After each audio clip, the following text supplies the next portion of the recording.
Thank you. Good evening. My name is Tom Saroof, and on behalf of ISI, I am pleased to welcome you all to tonight's debate. We're very excited to be back at the Sheraton Commander Hotel with our good friends at the Abigail Adams Institute. Danilo, thank you for all the work that you and your team have done to make tonight possible. I would also like to thank the Diana Davis Spencer Foundation, whose generosity has also made tonight possible. Danilo is our moderator. He's going to kick things off in a minute, so I won't say too much. But our topic this evening is perhaps the hottest discussion happening in our culture today. We're in a moment where we are asking, again, foundational questions. In the 21st century, what does it mean to be a man? What does it mean to be a woman? And as family formation and marriage rates decline, as our birth rate declines, we need answers to what is happening, why, and what we can and perhaps must do about it. And we at ISI give a lot of credence to the notion that ideas have consequences, which tonight's debate will explore at length. And all of that's to say that we're proud to be hosting this discussion, and with such incisive thinkers as our two debaters, and with great partners at the Abigail Adams Institute. One other announcement before I introduce the speakers. If you like debates, ISI will be hosting another debate next Thursday night at 7 p.m. in this very room. Josh Hammer and Arthur Millick will square off against Shadi Hamid and Harvard Law School's own Randall Kennedy, and the debate will focus on free speech on college campuses in light of the October 7th attack in Israel. And that will be, again, next Thursday, April the 11th at 7 p.m., not 6 p.m. as it is tonight, right here in this room. All attendees do need to register because we're expecting a packed house. So in order to be let in, you do have to register. And you can do that by scanning the QR code that is on this here flyer, which should be at everyone's seats. One more note on the order of operation for tonight. Each speaker will have 12 minutes to give opening remarks, followed by 6 minutes each for rebuttal. Speakers, please keep an eye on me in the front row for your timing cues. Scott will go first, followed by Erika, and then Danilo is going to lead a moderated discussion after the rebuttals, and then we get to hear from your questions, which you can ask a question by writing it down on the QR code, writing it down on the index card, which the AAI staff will collect when it's time, and then Danilo will read out those questions, and then at the end, each speaker will have a 2-minute closing statement, followed by voting with our QR code, which you all have at your seats, and a few of you may need to share. And I will announce when it is time to vote at the end. Without further ado, let me introduce our speakers. Arguing in the affirmative is Scott Yenor, who's a professor of political science at Boise State University, where he teaches political philosophy. He lives in Meridian, Idaho, with his wife Amy and his 5 children. He earned his PhD from Loyola University, Chicago, and his BA from the University of Wisconsin-Eau Claire. He is the author of articles on David Hume and the Scottish Enlightenment, presidential power, literature and politics, and other topics, as well as the author of the book Family Politics, The Idea of Marriage and Modern Political Thought, David Hume's Humanity, The Philosophy of Common Life and Its Limits, and The Recovery of Family Life, Exposing the Limits of Modern Ideologies. And since 2023, Yenor has been a Washington Fellow at the Claremont Institute's Center for the American Way of Life. Arguing in the negative, Erika Bachiochi is a legal scholar specializing in equal protection jurisprudence, feminist legal theory, and Catholic social teaching and sexual ethics. A graduate of Middlebury College, Erika was a Bradley Fellow at the Institute for Religion and Politics at Boston College, received her law degree from Boston University School of Law, and spent a year as a visiting scholar at Harvard Law School. Her latest book is The Rights of Women, Reclaiming a Lost Vision, which was published by Notre Dame University Press and was a 2022 finalist for the ISI Conservative Book of the Year Award. She is also a fellow at the Ethics and Public Policy Center and a senior fellow at the Abigail Adams Institute, where she founded and directs the Wollstonecraft Project and its journal, Fair Disputations. A co-founder of St. Benedict Classical Academy here in Massachusetts, she is the happily married mother of 7 children. And our moderator tonight is Danilo Petronovich, who's the director of the Abigail Adams Institute in Cambridge, Massachusetts. Previously, he taught political science at Duke University and Yale University.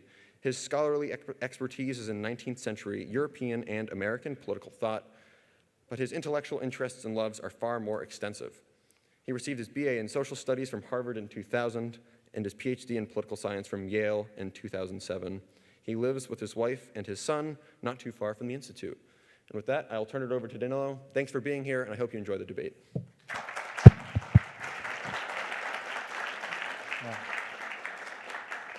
Well, that's wonderful. Thank you so much, Tom Saruf, and thank you, ISI, as well as the DDS Foundation for making this possible. This is our 5th year now of doing this together in Cambridge, so I'm delighted we're back here again with these two excellent debaters. And thank you for that introduction, Tom. There's really little more for me to say at this point except to read some of the prompt and some of the questions that have been circulating and that we used to stimulate the debate this evening.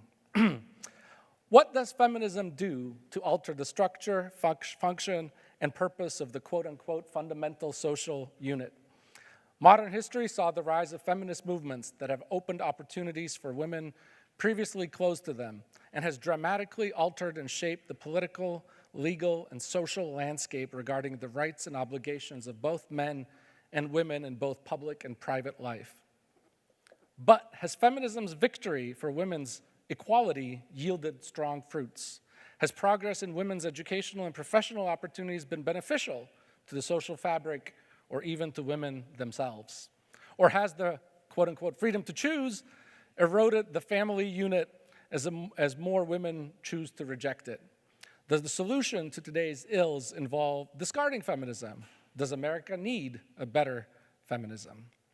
Professor Scott Yenor will speak first this evening in defense of the resolution, Feminism Necessarily Undermines the Family.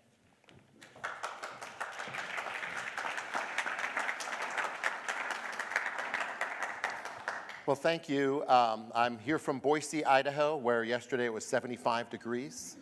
And I didn't realize that it was still winter here in the Northeast, but I broke out my winter clothes and brought them along. So it's good to be here, and thanks everyone for coming out. It's obviously a very important topic, and I want to maybe frame a little bit why I think it's important. We've seen statistics really from all over the Western world and the Eastern world, and maybe even from all over the world. Lower birth rates, very low marriage rates. But really the most discouraging thing is the large number, increasing number of people who live alone, who are lonely, and who die alone. The leading edge of this modern movement is in East Asia, where many people who are over 60 have no living progeny and are learning how to die alone. And these gates of the world, this birth and death, are really very meaningful experiences for human beings. And they always are tied with marriage and family life.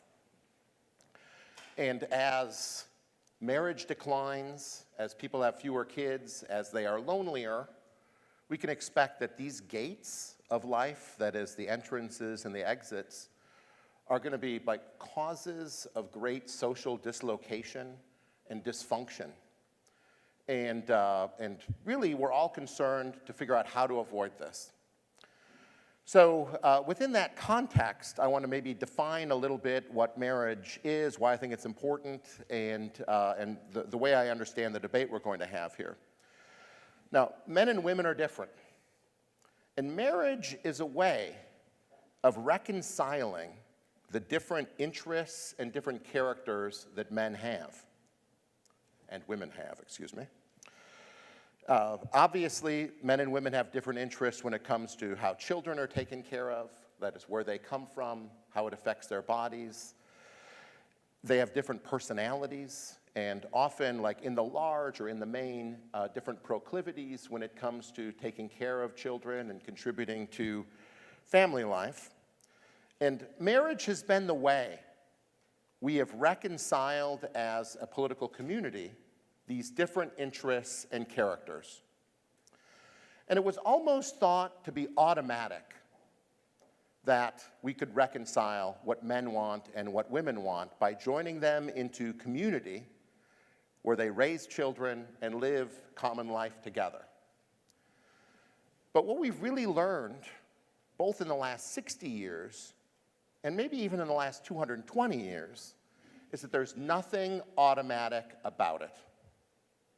The engines that seem to drive men and women toward marriage are actually part of a large social project. And there are laws that form the scaffolding of that project. There are manners and customs that grow up around those laws. And when we take away that scaffolding, or rather, when we replace the scaffolding with kind of bizarro world, antimatter scaffolding, we get less marriage, more misery, less fecundity, more loneliness. And I want to say that an important element of this new scaffolding is feminism. And when you adopt it, and when you integrate it into our laws and into our customs, you will get like incredible social dysfunction manifesting itself in family life. This doesn't mean that you won't be able to live family life, but feminism necessarily undermines the conditions for reconciling the interest and characters of men and women. Now, this is obviously a complex argument that I'm going to try to make here, and I have like 10 minutes, so I'm going to do my best to spell this out, but like that's my central contention. The scaffolding of feminism compromises our sexual constitution. You, right now at least, are still free to live a life dedicated to your family and to marriage, but the informal pressures on family life and marriage make it more and more difficult to perpetuate that way of life. All right. So why is this? Let me start with a couple of caveats, all right? In what I'm going to argue, I want to make very clear that I am not saying that women should have fewer opportunities. I'm not interested in taking away anyone's rights. But I want to, I want to emphasize that feminism operates informally as well as formally. That is, it shapes how we choose. By putting forward new vision of what female excellence is, and a new vision of what marriage is. And my hope is that we would adopt different scaffolding that would encourage people to understand their interests differently and more consistently with marriage.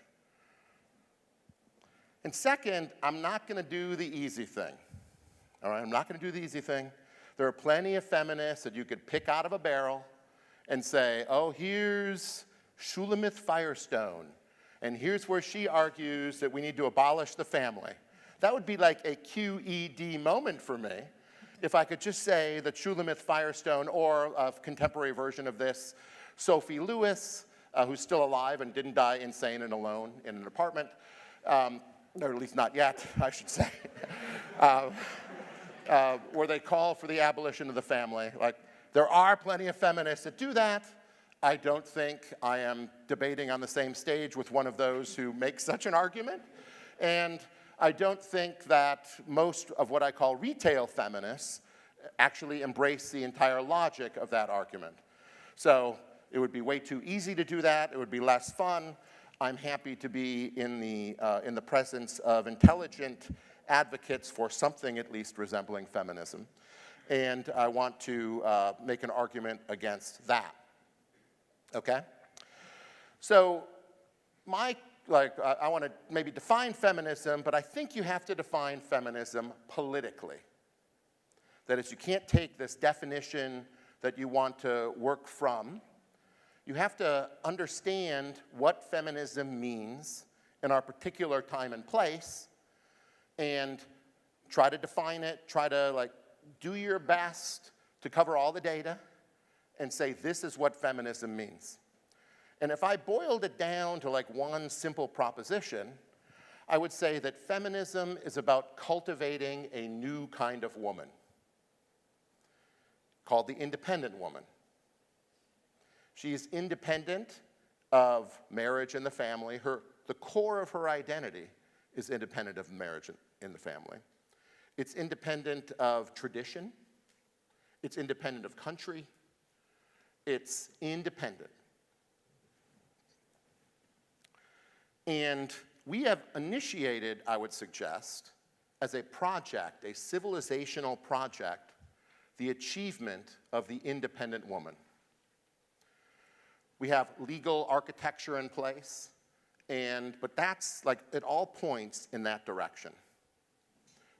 And I want to talk a little bit about that legal architecture, which I think will give you both an idea of what I'm for, and will give you an idea of why I think feminism necessarily undermines family life. Now, I'm going to actually ignore some of the things that I think Erika and I agree on, and go to the things that I think we disagree most on, as a way of hopefully clarifying my approach to this topic.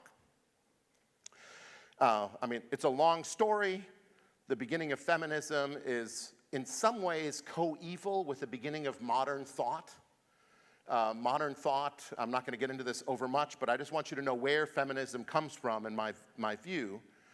Feminism comes from two important, deep modern aspirations. The first modern aspiration is the desire to conquer nature, to bring every aspect of nature under human control. While that began with trying to figure out how to mine and how to harness the winds so we could sail better, it ultimately came to the desire to control the reproductive process and to limit the effects of the natural differences that exist in interests and personality between men and women, to deny that those were really fundamental to human life, but rather to try to rearrange conditions so that we could limit the effects of nature on our lives.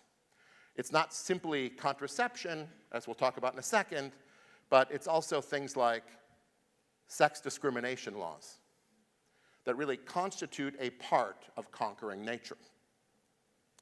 And the second element of, deep element of modern thought is the idea that marriage is a contract, not a covenant. Holy cow, 2 minutes? I've only spoken for 2 minutes, is what you're saying. No, all right, well, I'm halfway done.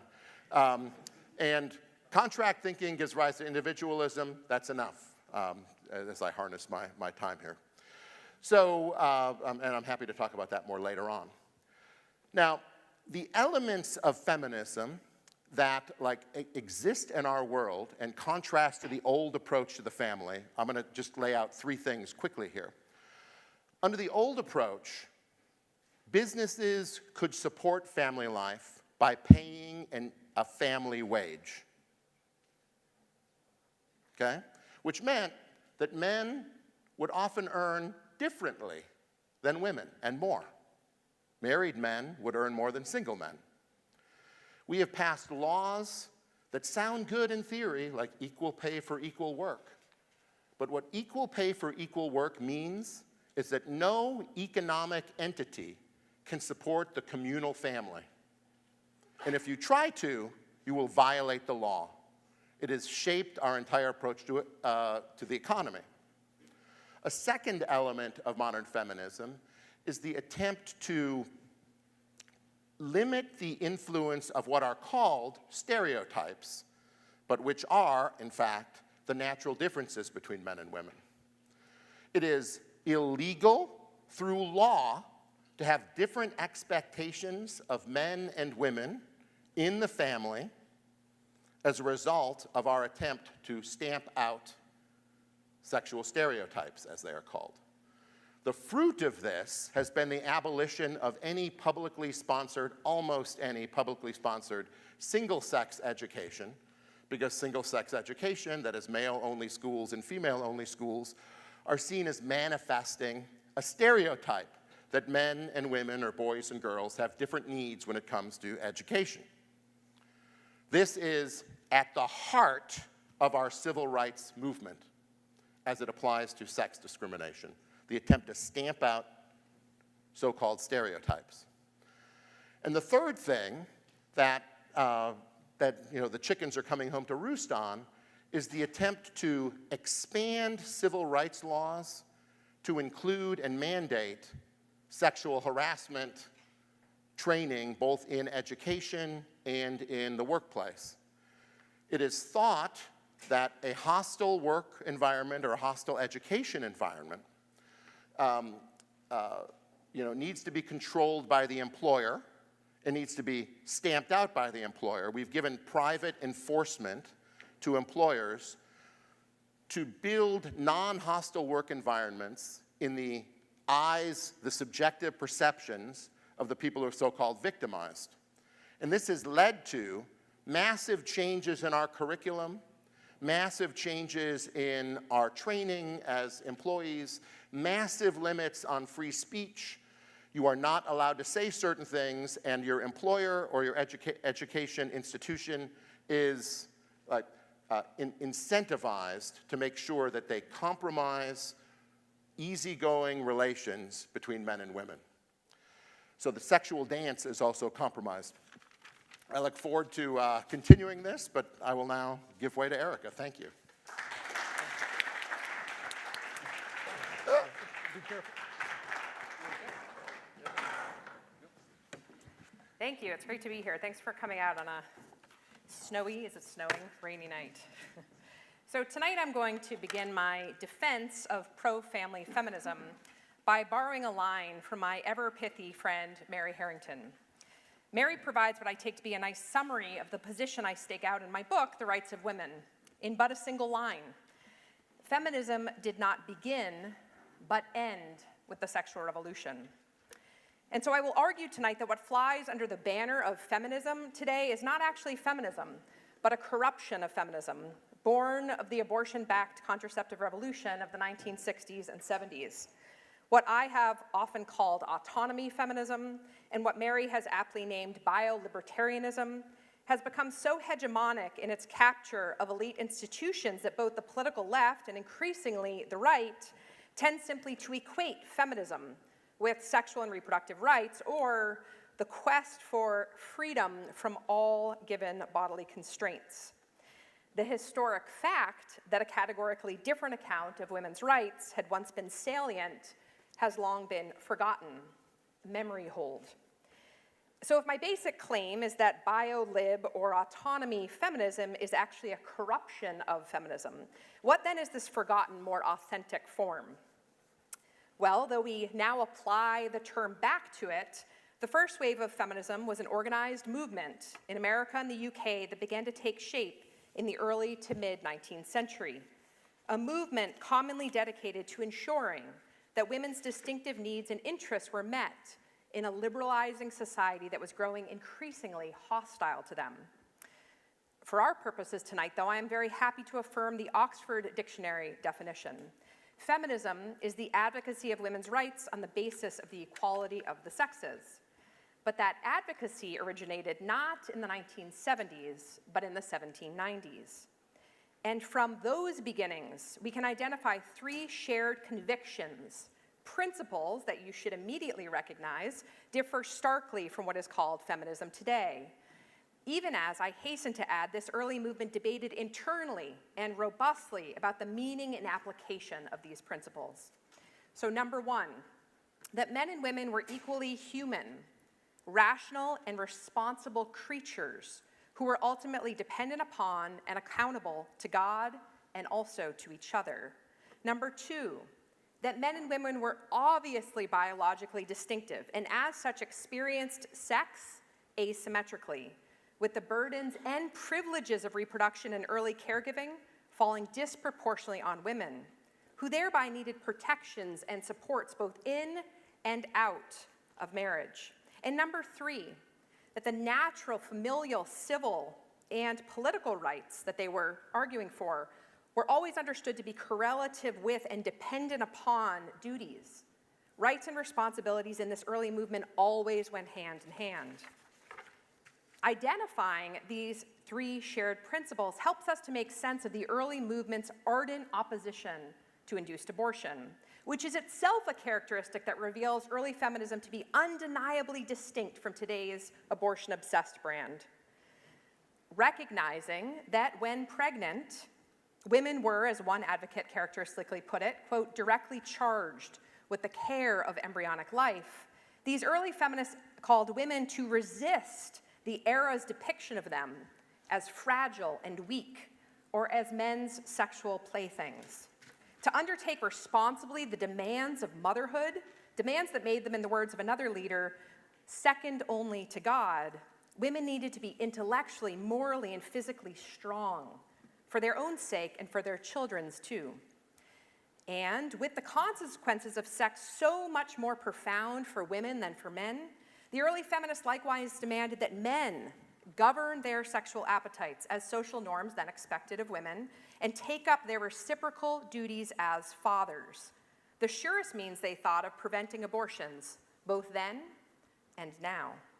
These women thus fought for women to become responsible, moral agents of their own lives, just as men were expected to be, prepared by education not for servile dependence, but for companionship and partnership with men in the task of carrying out their shared duties to their families and beyond. The reality of these late 18th and 19th century efforts is often missed because both left and right today simply assume that early feminism, like later waves, was just an extension of a kind of radical liberalism, as merely asserting the abstract rights of women alongside the abstract rights of men. Now, there's no question that the liberal philosophies of the Enlightenment, the moderns, played an instigating role. But if we read the women of the first wave closely, and not only the whitewashed excerpts that autonomy feminists selected for our history books, we begin to see that the early women's movement was also a solidaristic and often deeply religious reaction to liberalism, and the ways in which the new industrial economy was threatening the culturally essential formative work of the home and the men, women, and children within it. To really understand this, we need to ponder why early feminism emerged when it did, why debates over women's work became so urgent, and why the single largest women's organization in the United States, the conservative Women's Christian Temperance Union, would, by the early 20th century, convince its hundreds of thousands of local members, and so too the nation, that women's suffrage was needed as the home protection ballot. As its president, Frances Woolard, put it, the 10 Commandments and the Sermon on the Mount are voted up and down in every election. But the religiously inspired nature of these early efforts for women's rights was largely memory holed by more radical elements who were, frankly, embarrassed by it, even as little by little scholars are now recovering this early thought. So why at this period in history did the home need special protecting? Or did women need a voice in public, or robust education and entry into the professions, or other basic legal rights and privileges? And why should any of this matter to us today? Well, for most of human history, the radical interdependence of subsistence living had required a profound existential collaboration in the agrarian home. The household was the locus in which men and women ordered their lives together and carried out their duties of care to one another and to their children, or neglected to do so.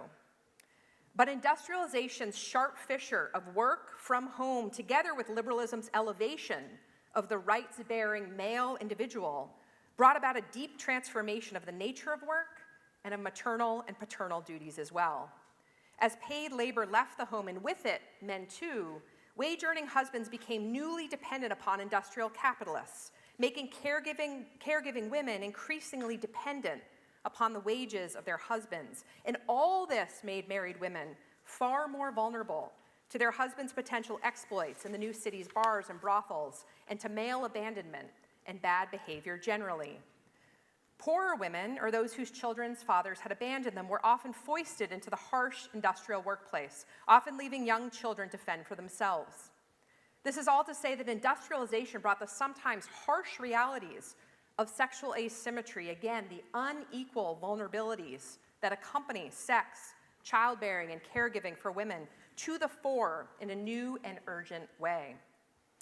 women's legal subordination to marriage and exclusion from the political sphere, which had gone really virtually unchallenged during a time of economic interdependence, greatly exacerbated the difficulties facing women.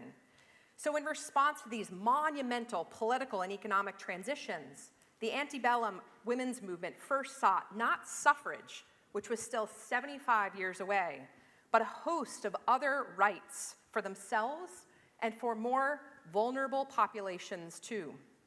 Associational rights to speak and teach publicly against the abominations of slavery, child labor, child murder, and prostitution, without being targeted, as they often were, as unwomanly for doing so.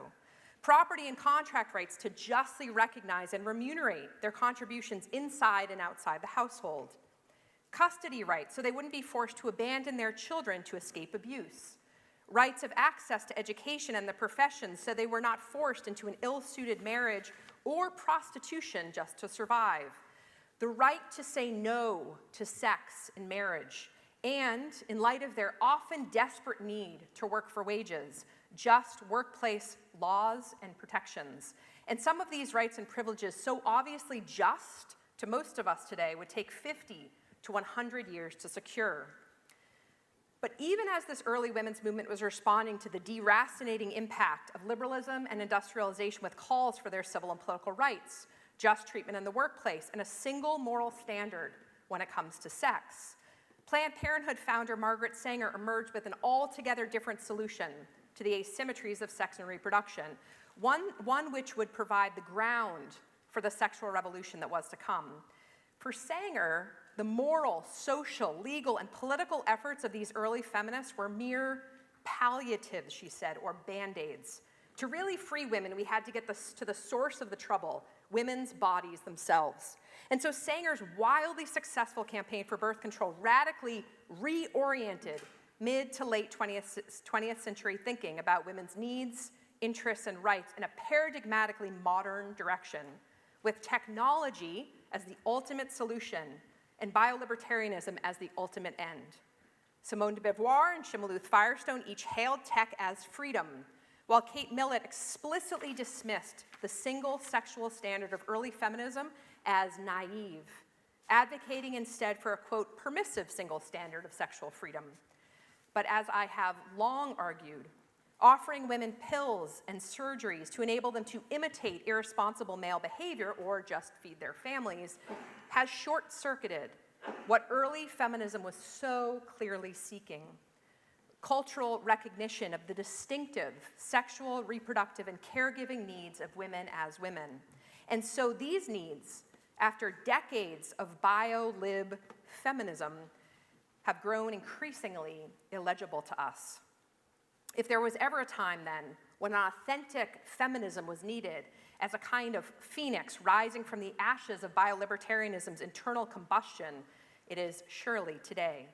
After all, the threats that women face in our post-industrial technological age are truly staggering.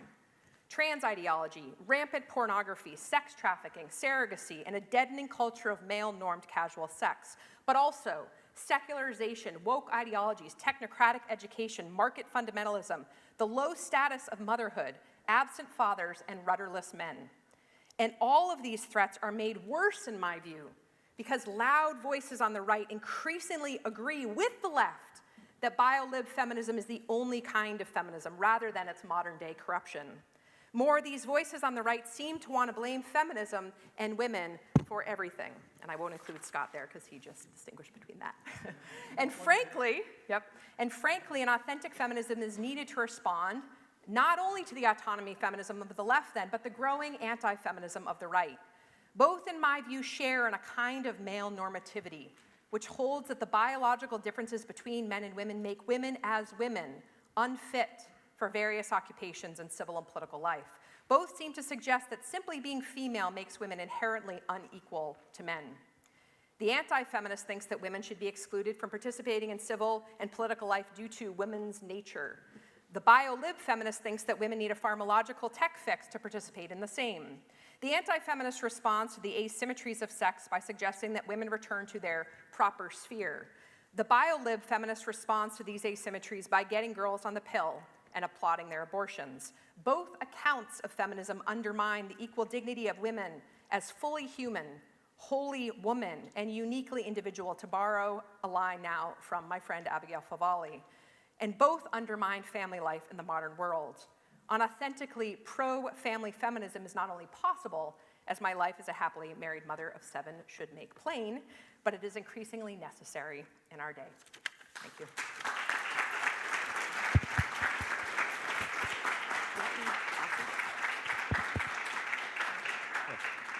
Thank you, Erika, and thank you, Scott. Just a brief interlude. Matt and Maura will be going around picking up these 2x4 cards where you're asked to write legibly and succinctly, and I will try to read your question with minimal filter for the next round. But now Scott has 6 minutes and Erika has another 6 minutes to continue the conversation.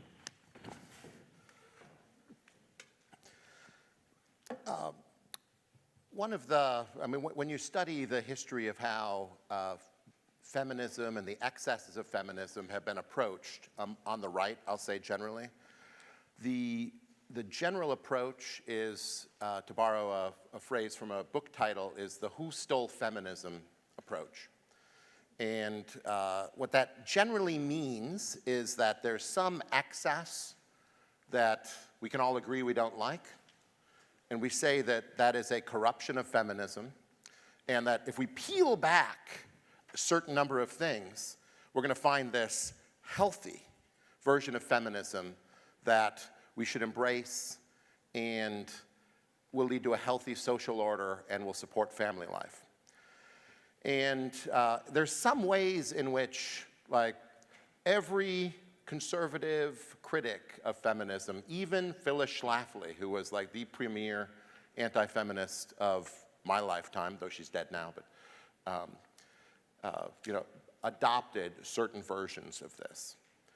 And the approach that I'm arguing for is that an ideology that emphasizes the independence of women as the, or at least a, element of, or standard of judgment that we're going to use to define whether a society is good will necessarily undermine family life. We'll compromise it kind of without qualification. We'll compromise it and make it difficult over the course of time. And like, it's almost a logical proposition. The family is about mutual dependence. If you make the independence of women the goal of the family, or the goal of the education of girls, it's going to be difficult to encourage them to enter into unions of mutual dependence. And that's the feminism we have, right? We have a project to encourage independence. Now, there may be good things that come about this. My wife recently was, in the hospital in ICU for a couple weeks. I was there the whole time. Very competent doctors and nurses of both sexes helped nurse her to health. And I don't deny that there's something very impressive about all the people who use their skills and cultivate their talents in careers. But the downside of that, and I would say that it's an inescapable downside, is the more you emphasize that and see it as an exercise of individual independence, you will necessarily compromise family life. So, what does family life require? Now, I agree with many things that Erika said, so I'm going to kind of just skip to the ones that I think we have disagreements about. That men and women are, in the main, going to do very different things within portions of their life. And if they're going to live a deep life of mutual dependence within the family, and without any public support or cultural support for those different roles, I think the family will necessarily be compromised. And we have a project as a civilization to emphasize that there is no difference between men and women and what their interests and characters are. And that actually, if you notice the difference between men and women, You've committed some sort of a thought crime. And so, like, that environment necessarily compromises family life. We used to think, as I mentioned before, that like the firing of sexual interest between men and women was kind of an automatic thing. But now we actually learn that it has to be supported with manners and mores and expectations. Otherwise, you end up with a sexless society that isn't reproducing. See South Korea. See Japan. I don't want to be like insult any particular country, but like that's the future. That's the future. And I saw someone go like this, so I was just and how are these things supported? By like having ideas of what men and women are going to be dominate the culture. Another element that makes family life possible is actual ability to sustain yourself economically. This was done, as I said before under the family wage, which existed or coexisted with industrialization and was a way of adapting the family to modern conditions. Well, we've made that illegal, and in fact, like, suggest something like that, and it looks like a return to the 1790s, as opposed to just 60 years ago. So the trick is to teach men and women that they have reconcilable interests. Like, isn't there plenty of evidence that that's much more difficult to do than we used to think? And isn't it clear that teaching independence from one another as a central element of our educational process, like, compromises the reconciliation of those interests? Like, that's the heart of the matter in my view. It implicates sex, it implicates the economy, it implicates education, it implicates religious institutions, and now I'll implicate myself and allow Erika to come on up. Yeah, I'm not going to trip this time. Okay, so a few points. So a lot of the beginning of Scott's presentation, his opening remarks, I definitely agree with in terms of great loneliness, failing fertility rates, and all these sorts of things. But I think that he greatly underestimates the impact of technology, late-stage capitalism, obviously the pill and abortion, as I spoke a lot about, on these sorts of, these failing fertility rates. And I actually do think that there's still something automatic or quite natural about men and women both joining together and both men and women wanting to reproduce together. And I think we have he's underestimated the way in which for the last 50 to 60 years, we've pushed that off the table. And I'll just give an example of how I've seen that. For myself, I grew up in a very broken home, and it took like a serious religious conversion for me to see children as something that were good in themselves. Right now, we have no children anywhere. They're not on college campuses. People are hardly having any of them, so it's hard for people to have an affinity for them. There's a great deal of fear around children. I now have children myself who have been around a lot of children. Many of the families around us have a lot of children. And there's a great natural desire in all of my children to have children. They see children, they love children, they like babies, both my boys and my girls. And so I think there's a way in which the cultural impact of a lot of these different things, again, the way in which we've seen with modernity and liberalism and late-stage capitalism, I think, make family life so difficult. But then also the impact of technology. All of this has been much more egregious than allowing sort of women to have equal opportunity to men. And what I would say is that there's a great risk that Scott, in pushing for, I wouldn't say he would say like repeal of anti-discrimination law in any way, but pushing back on anti-discrimination law, he tends to read what anti-discrimination law is by sort of how, I would say, the progressive left wants it to be read. So instead of understanding anti-discrimination law properly, especially with regard to equal protection claims for women, as requiring intermediate scrutiny, which means that sex classifications and differences are legitimate unless they create sort of an inferiority, unless they perpetuate an inferiority. You can discriminate between men and women. You just can't discriminate against men and women. And so this is something where, you know, the left wants you to understand anti-discrimination law as basically requiring what they want to say is disparate impact. So looking at how the outcomes land.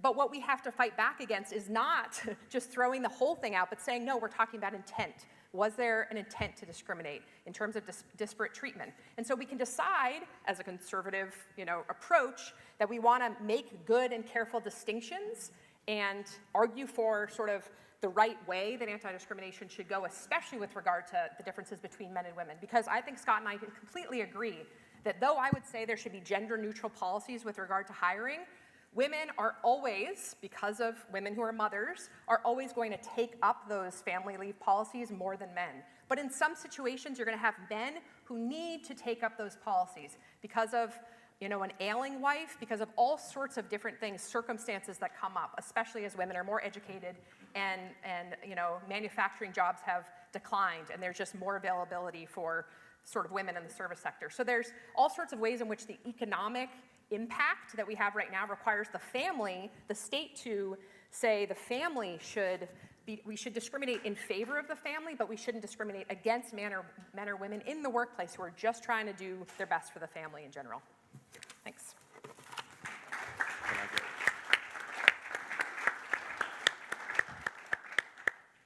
All right. Can I just respond there? Just quickly? Sure, Would it be fast? go ahead. Yeah, that could be a segue. I want to sharpen that because, all right, so both of us have talked about a particular case, Martin Marietta versus Phillips. Yep. But this will illustrate, I think, a difference. Martin Marietta had a policy against hiring young mothers. And, you know, I think from their own perspective, and let's just take them at their word, the reason they did that is that they thought it was like wrong of them as a contractor to tear mothers away from children. So they had a policy, I think it was under kids under 5, they wouldn't hire the woman. And that was struck down by the Supreme Court. It was like upheld, and then struck down by the Supreme Court. That practice had to go. I'm in favor of that practice. That is, I would like employers to be able to follow their conscience when it comes to how they think they should support the family. And if you have a small outfit and you'd like to encourage the female employees that you have to be young mothers, I think it's legitimate for you to cut different deals with women than you would with men, so that they could do part-time work, whereas you wouldn't do that with a man who was, in your view, supposed to be a provider. So and that's one way I think you can have an economy that supports men and women doing different things in the family and pays a wage that might also be different between them. I don't know if you want to comment on that. Just put some facts to the Marietta case, because this is a place where I think it's good to show a really important difference. Just the facts are that the woman who sued was a mother of 7 children, and she had an alcoholic husband who was not providing for her family, and she had a job at a diner trying to make ends meet, and she needed health insurance, and so she went to this company and looked for health insurance. She was, you know, perfectly able to do the work, which was reception work, I believe, and she had a mother or a sister who lived down the street who was able to take care of her children. So this is the kind of situation where you could say, okay, closed door to her, closed door, and everybody sort of puts up, you know, we don't have mothers of young children here. But in this case, and this is very much in line with the principle of the early feminists, which was they were seeking rights in order to carry out duties. And she had a duty to take care of her 7 children, and her husband was not living up to his duties. And so to have sort of the state not protect her in that case, I think is you know, something that I don't think that we should, especially today, condone. All right, great. Well, we have almost 40 minutes left, which is terrific, as a lot of questions are coming in. They're coming in hot. This is great. There's going to be more, I see. So I will try to first ask those questions that are directed to both speakers, and then there are more for Erika than for Scott. That's probably in part because Erika is here at the Abigail Adams Institute with us, so I will try to be as even as possible here, and so everybody gets equal time. And yes, we can, maybe in 10 minutes we can bring another batch, and then we can be done. Okay, some of these I'll read word for word, and others I will recombine because they are similar, or I'll merge them. Okay, both speakers seem to be defending a pro-woman, pro-family vision and opposing a bio-lib or independence-focused form of feminism. It seems that this is really a terminological debate about whether to strategically capitalize upon the positive or negative associations of the word feminism. What's the strong case for or against using this word? To whom are we appealing? Whoever wants to go first. You can disagree with the premise of the question. Yeah, I mean, I do disagree with the premise, and we can flesh it out more with things like the Phillips case, I think. I think, all right, I mean, I'll give my approach to how I understand our disagreements a little bit. I define feminism politically in our time and place. And I define its emphasis as the achievement of the independent woman. And I think that's what you see in the writings of arch articulators of feminism, from Betty Friedan and Simone de Beauvoir as the founding mothers of feminism right up to this day. And I think it's also where you see the laws pointing.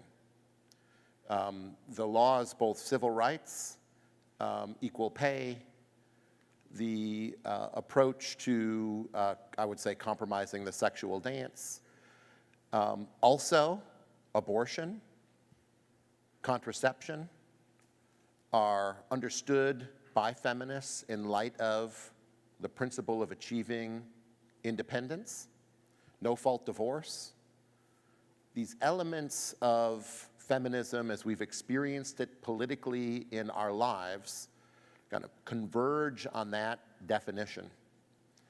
And in a way, and this might seem strange, I'm not all that interested in turning back the clock to a different kind of feminism that could have existed, because you can't turn back the clock. This is always thrown at me, and I recognize you can't. So that's the central thing. And if feminism equals independence, then how do you reconceive of the family and sexual relations and the idea of motherhood and fatherhood in light of that term and in light of that political commitment? I think you get a compromised family life. You might get other benefits, but you get a compromised family life. So that's, to me, the heart of the matter. Yeah, I mean, I would just say, I don't know how many people are conservatives here, but this is an ISI event, and conservatives have a major woman problem right now. And if that wasn't obvious to anyone who's seen the charts of women who are single-headed, to progress, running the other way to progressivism. And I think progressivism is really harmful for women, for the family, for men. And I want to provide a serious alternative as a former radical feminist, Marxist feminist in college myself, who was attracted to an alternative, in particular the teachings of John Paul II in the Catholic Church, who didn't just sort of slam down feminism, but offered an account that was attractive as what it is to actually have dignity as a woman, what it is to have union between men and women. And what I would say is this whole idea of feminism as the independent woman, I hear that Scott keeps wanting to defend it that way, but not only all the feminists that I want to talk about and early feminists, but since then there's always been an account that is critiquing the autonomy feminists, the relational, they've called themselves all sorts of things, care feminists, relational feminists, dependency feminists. They all are looking at the nature of being a human being as deeply interdependent. And people see this more, women especially see this more when they have children. And so there are a lot of women right now who are deeply afraid of having children. And part of that is, frankly, we live in a post-Christian, post-religious, porn-saturated world in which men are getting an idea of woman through the screen, which is not hospitable, frankly, to a really affectionate and respectful accord with a woman. And so there's understanding that women would be frightened of a man like that, right? But there are all sorts of great men out there, and I think there's got to be a way in which we can articulate as conservatives an affirmative approach. And really, I think, as I said, that feminism has really like internally combusted by going for this trans stuff, which of course they can't define what a woman is, all of that. And I think this is the perfect opportunity to resurrect, literally resurrect, because a lot of it was religious, but a lot of the work that I do is just showing that because, you know, we owe duties of care to one another, and that this is the basis, the responsibilities we have are the basis for the rights that we have. And that kind of language is very hospitable to those who don't have a religious formation at all, but they know, especially progressives know, that there's, you know, those, again, we're trying to attract. In my view, we want to make converts. We don't want to just win a war, because that doesn't get us anywhere. And I think especially with something like abortion, that if you want to try, you know, to stamp out abortion through laws, you're never going to get there, because women who are scared half to death of having a child will always find ways to abort. So there's got to be a way to bring the woman on the side of the child. And the only way you can do that is by giving a really beautiful account of what it is to be a woman, what it is to be married, what it is to have children, what it is to have a beautiful collaboration with a man. And I don't think you do that by just saying, look, you know, we don't like independent women and we'll move on now, especially with the kind of rhetoric that's coming out from anyone who's been on social media sees kind of, and they're all anons, I guess, but the kind of misogyny that's coming out. Men don't have a lot of formation right now from good men who are teaching them, I think good Christian men, who are teaching them how to be chivalrous and lay down their lives for women. And so the kind of man out there are frightening even to me. And I guess, let me just say, sorry, I just want to talk about the sexual dance thing. Because yes, there is a sexual dance, but the sexual dance is not possible without a deep, deep respect and trust. And if you have a culture like ours right now that is so highly porn saturated, where the man you just are thinking about hanging out with, or the woman, and there's an assumption that there's things like, I mean, if there's children watching, but like choking, all sorts of things, that this is what is brought to you as something that's, you know, fair game. Of course you're scared of the sexual dance because it requires massive amounts of trust. And we just, I mean, to me, like what men, conservative men who are good men should be doing is forming great men, not slamming on women and feminists. So, Erika, why must we seek a vision of female flourishing from 1790s feminism rather than the Catholic tradition? Great question. Because, I mean, I, of course, sort of started on my way back to all of this through the Catholic tradition, and I think there's a really beautiful, robust account in those who read John Paul II, Benedict, and all that. I think, though, that from having come out of a secular feminism through to, you know, being a serious Catholic who loves being a Catholic and is grateful every day for the sacraments and kind of the transformation and grace and all that, and being able to share that with my children, I think we need to have a bridge. And I think the bridge has to come through natural law. And natural law arguments are not, you know, when I first met Christians, I understood them to some extent, but whenever there was Christian language coming at me, it really was like jarring and quite horrifying to me. So I just don't think people who have no sense, especially again in this post-Christian world where there's no, you know, they're just not around it. It's not something that's inviting or anything like that. They don't have people they know who are good religious people or whatever. That there has to be a way in which we can speak about, again, duties of care, about excellences, about intellectual and moral virtue, all these kinds of things. I mean, even virtue is a bit of a difficult word. But I think that's the way in which there is a deep religiosity of 1790 all the way up through in the 19th century, but it's a lot of Quakers. It's a lot of talk of God as you know, someone who is our creator in that, but, and a lot of them are deeply, deeply Christian, Bible-believing, but it just doesn't come at you, I think, so hard, and so I think it's important to have that sort of bridge. Scott, in your opening remarks, you put a lot of weight on the end of marriage. You talked about the end of marriage as this a bad result, and you attributed it to feminism. And in a large part, it was a factor, if not the factor. This question asked, how does gay marriage, Obergefell, weigh in your views on the end of marriage rather than feminism? Well, yeah, let me say a couple things about that. So there's several revolutions converging that compromise family life. The sexual liberation movement that I think ultimately culminates in Obergefell is one of the factors. Part of that is the pervasive acceptance and legalization of pornography, but the protection of gay rights and the change of the discrimination laws when it comes to marriage that culminates in Obergefell. Those are big factors. So I don't want to deny that there are other factors. And but I do want to kind of assert or really contend that men are not what they once were, right? As a result of, in part, of these revolutions. But women have changed too. And in each case, there is less marriage material than there used to be. And it's easy to talk about the problems of men when it comes to this matter. It's very publicly acceptable to talk about the problems of men. It is not as publicly acceptable to talk about the problems of women. And they are also less marriageable over the course of time, and that is what I trace the influence of feminism. That's where I trace the influence of feminism. I mean, I think part of the dissolution of male character and responsibility is traceable to economic changes that have happened as a result of declining male wages and shipping jobs overseas. I do think that. But the moral changes in women you can see in the lower priority given to marriage and family life. And there are certain vices to which women are subject.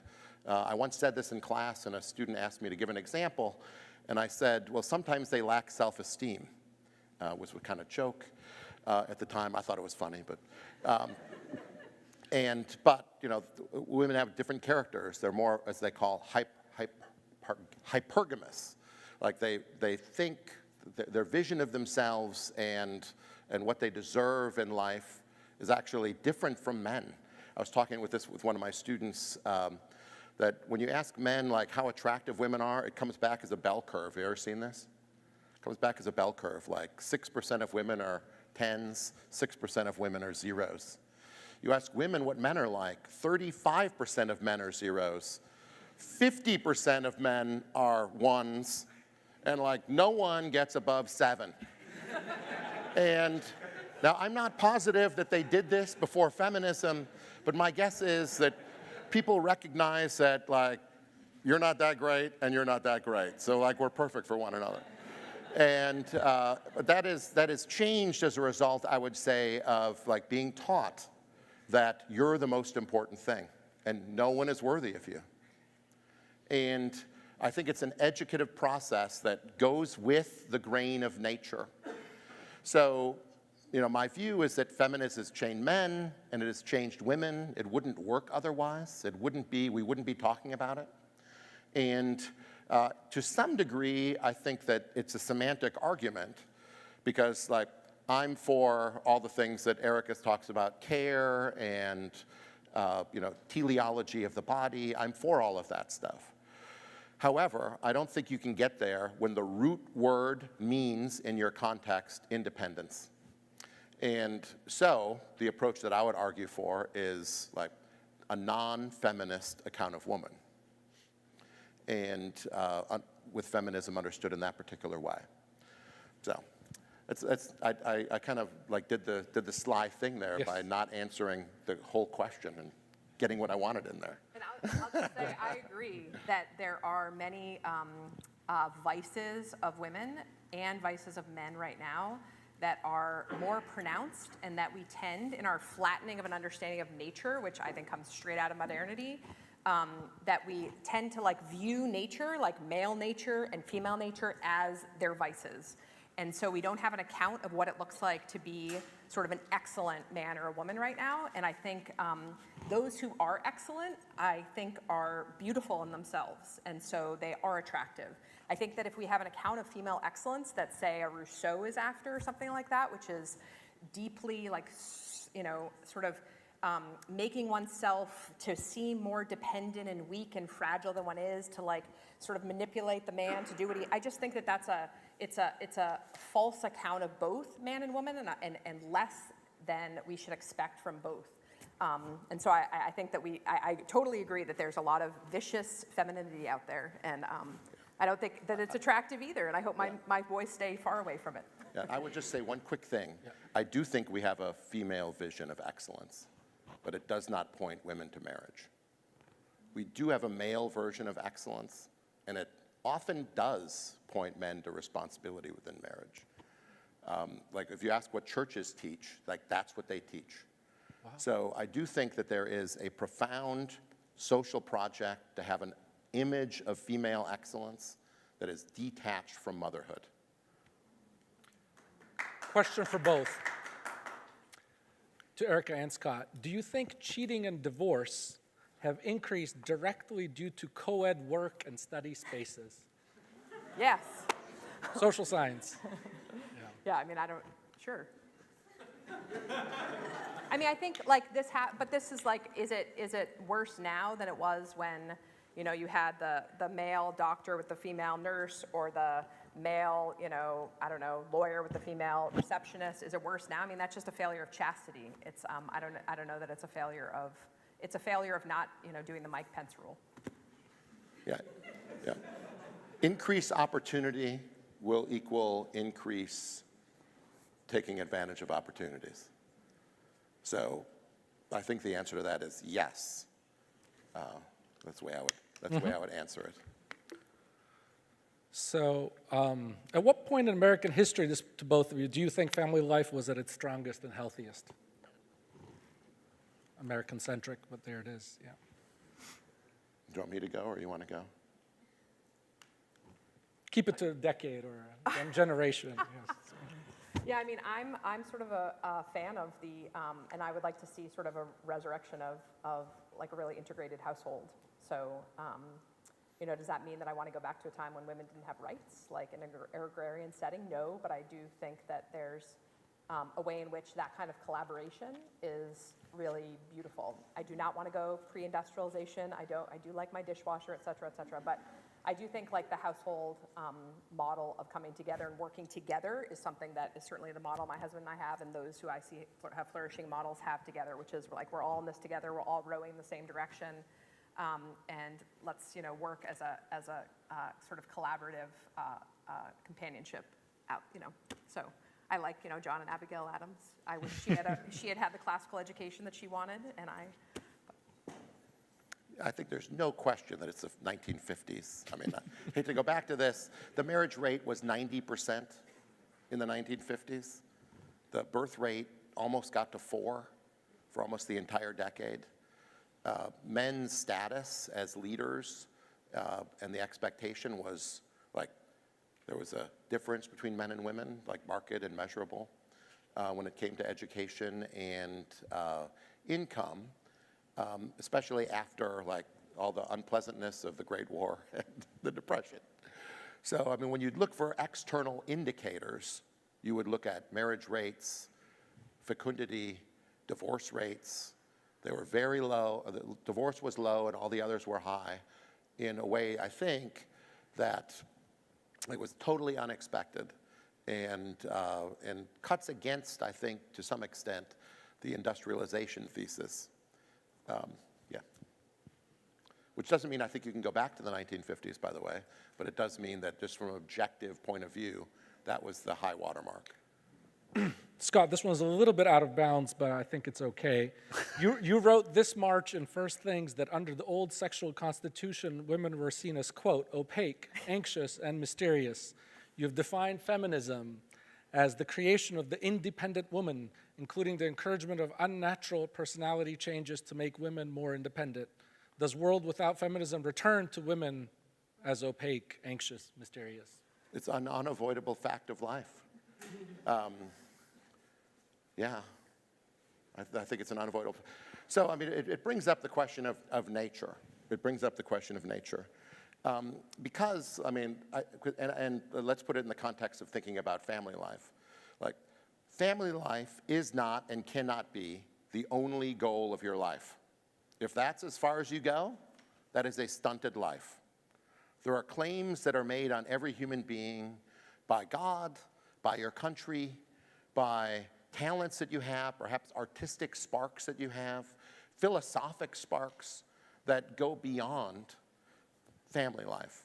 Family life is kind of I would say, I mean, I don't tend to be overly romantic about this, like a workaday thing.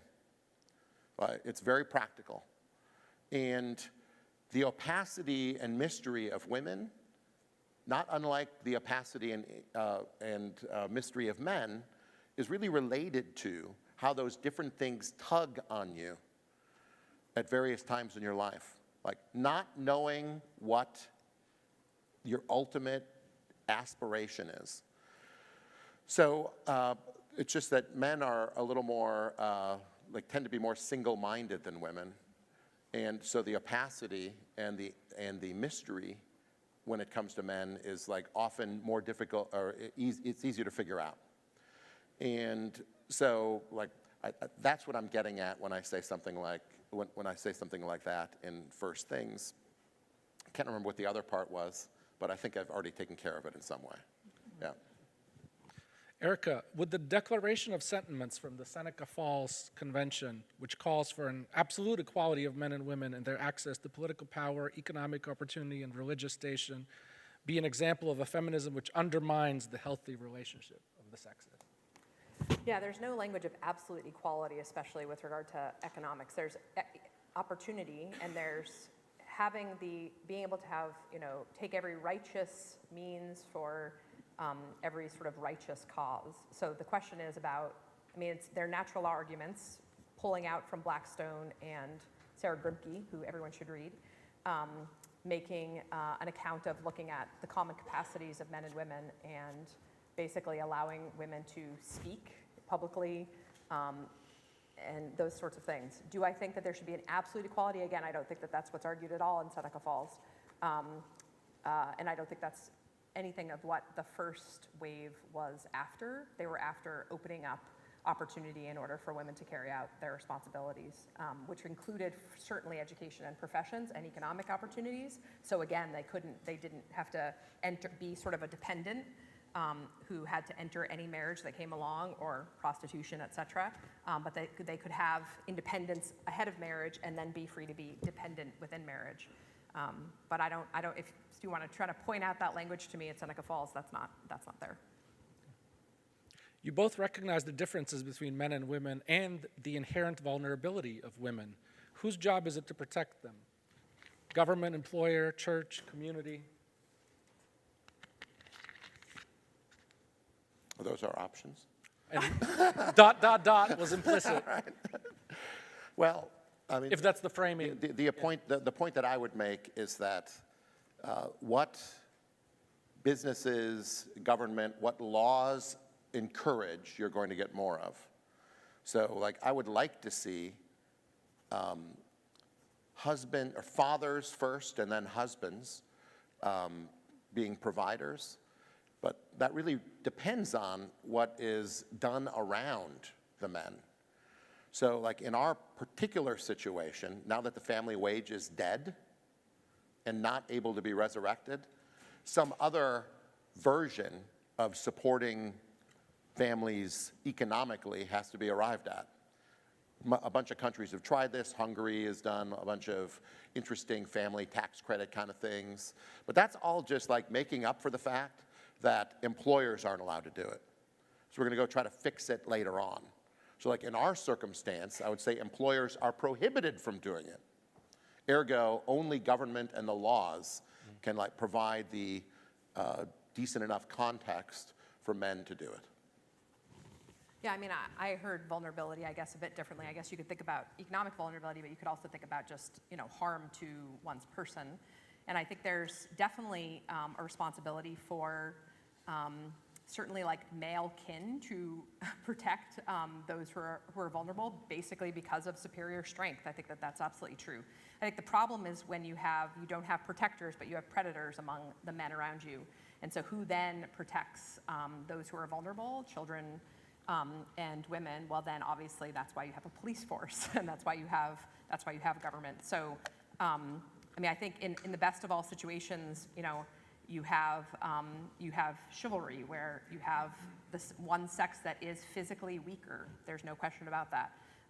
And so you have men laying down their lives and themselves to care and protect the sex that is physically weaker. But again, when there's predators, then you have others who have to step in. So Erika, the 1790s versus 1970s framing, I thought that was compelling and nicely done. And there was a sort of a true implicit in that argument is there is a true feminism, or a better, nobler feminism. And nevertheless, some might say this argument can be likened to an argument like true socialism was never tried, or true socialism, socialism in practice is different than true socialism. So this question, a little edgy perhaps, and I think written in a girly handwriting. Well, I'm not sure, it might not be a girl question, but and later you can tell me. I think it's a little edgy. How do you educate others, especially young girls, on true feminism? That's not edgy. I think that's a great question. It is? Okay. I mean, I think the implicit... Yeah. You read Fair Disputations, clearly. Okay. Yeah, I mean, that's my little advertisement today. So there are all sorts of women right now many of whom are former progressive feminists who have sort of seen the light, seen that progressivism is not good for them, has sort of an anti-realist approach to life in general, and who are speaking out. And we've gathered them all together at Fair Disputations. We actually need some funding, so if any of you support us, come on over. But I think that kind of work is really important to be able to start articulating anew for our time, our tech time, high-tech time, what all of this looks like. So I draw principles from a prior time in order to apply them to today. Others do other sorts of things, but I think that that's really important. I also think that girls' schools are really important in doing this because there are particular, as we talked about before, particular sort of vicious inclinations that can, pull young women down, and I think they need to be called to something higher, which is intellectual moral virtue. And so all of that, I think, is, we do this as a mother in calling my own children, my own girls and my own boys, to sort of a deep respect for the dignity of others, for those who are weaker than them. I mean, I think all of that for the duties they have to each other. So it starts in the family, it goes out to the schools, and then I think organizations that are really trying to put forth an alternative and articulate something that's, again, an alternative, an affirmative alternative is really important. One more I can get. Yeah, Scott, aside from Erika, any other feminists or pro-life feminists or people who define themselves feminist, their work that you would consider edifying, someone we should read and engage with? Do you have some names for us? Well, my favorite non-feminist book is a book by Carolyn Graglia called Domestic Tranquility, which was written, I think, in 1999-ish. It's just a wonderful account of what it is that moves women in way, and from the inside of like all ambition and where family fits in and what motherhood means and what sex means. The book is called Domestic Tranquility. I've recommended it to many people. There's two books that I recommend to people that I've never had someone walk disappointed away. The first one is Willa Cather, A Lost Lady, which just like, I think she's the greatest novelist in American history. And it's like just a simple, short, beautiful tale about what it means to be a lady. And then Graglia's Domestic Tranquility, which is longer and weightier, but also very profound and beautiful. So. If I'm not mistaken, there's time for final remarks. Oh, right. Okay, so 2 minutes each, is that it? And then Tom will say. wrap it up. So What wrap it all what up. does one do in Yes. final remarks? Yes. We're about to find out. So All right, well, so are you. yes. So yeah, I mean, to me, the word is lost. The word feminism is lost. The left has won it, just like it has won other words, like diversity. Like the attempt to say, well, I'm for diversity too, just intellectual diversity. Like that, I mean, I've been around long enough to see like where that goes. And because there's actually like implicit cultural baggage that comes with the word. That's actually what a word is. And so how do we appeal to young women and encourage them to prioritize motherhood and family life within the like game that is set up with the word feminism? Like my strategy would be to emphasize the family as a community of interest and love. Like that's what the family is. I mean, it's work-a-day, it's about very practical things, picking up kids, who's going to take care of the oil change that needs to be done. It's very practical, but it's a communal, it's a team. And like, feminism doesn't go with that, as it's currently, and I say politically understood, doesn't go with that idea. So we have to take a high road, I totally agree. We have to find a high road. And the high road is the family as a community of interest and love. And so, I mean, which isn't to say that I would totally, like, I understand that you have to deal with the feminist laws. But the reason I oppose the laws and the mores is because they compromise the community of love and interest.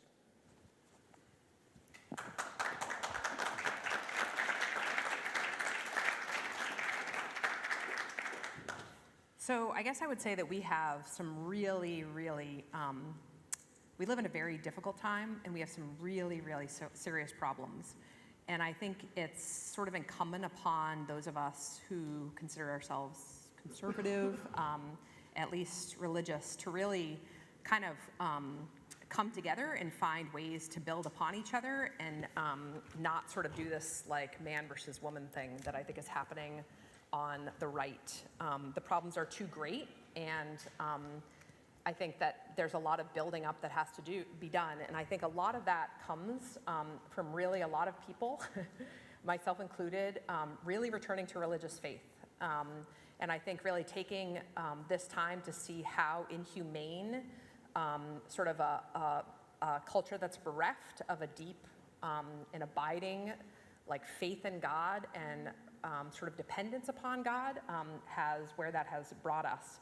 I would also say that what that means is that we have to take seriously moral and religious formation for both men and women, and that I find it so fascinating that at the exact same time when you have modern feminism, the pill, abortion, etc., you have the decline of a real formative understanding of education, and you have sort of technical education and the loss of moral formation, which I think is so important.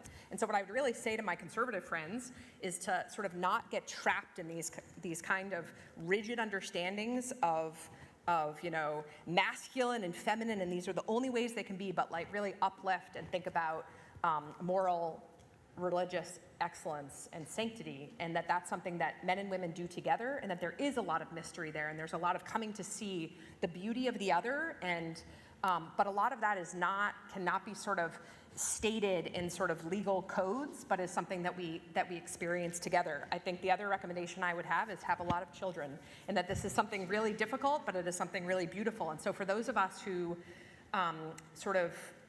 and that it sort of has to bring us on our knees a lot, and that it's something that is an incredibly powerful witness to the rest of the world, and it requires men and women to collaborate. And so one of the reasons why I'm Catholic, and one of the challenges I have to my Protestant brothers and sisters, is that I think there's a lot of ways in which there can be a lot of really unhealthy kind of norms within the family having to do with elevating this idea of patriarchy and having contraception at your beck and call so that there can be a way in which women can be used in that way. And I would really challenge those out there who have that kind of mentality. The final thing I want to just end with is a prayer, a part of a prayer from Mary Wollstonecraft, because many don't know of her religiosity because it's been entirely whitewashed.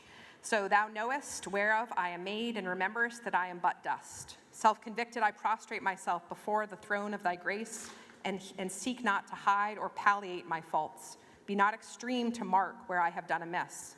Still allow me to call thee Father, and rejoice in my existence, since I trace thy goodness and truth on earth, and feel myself allied to that glorious being who breathed into me the breath of life and gave me the capacity to know and to serve him.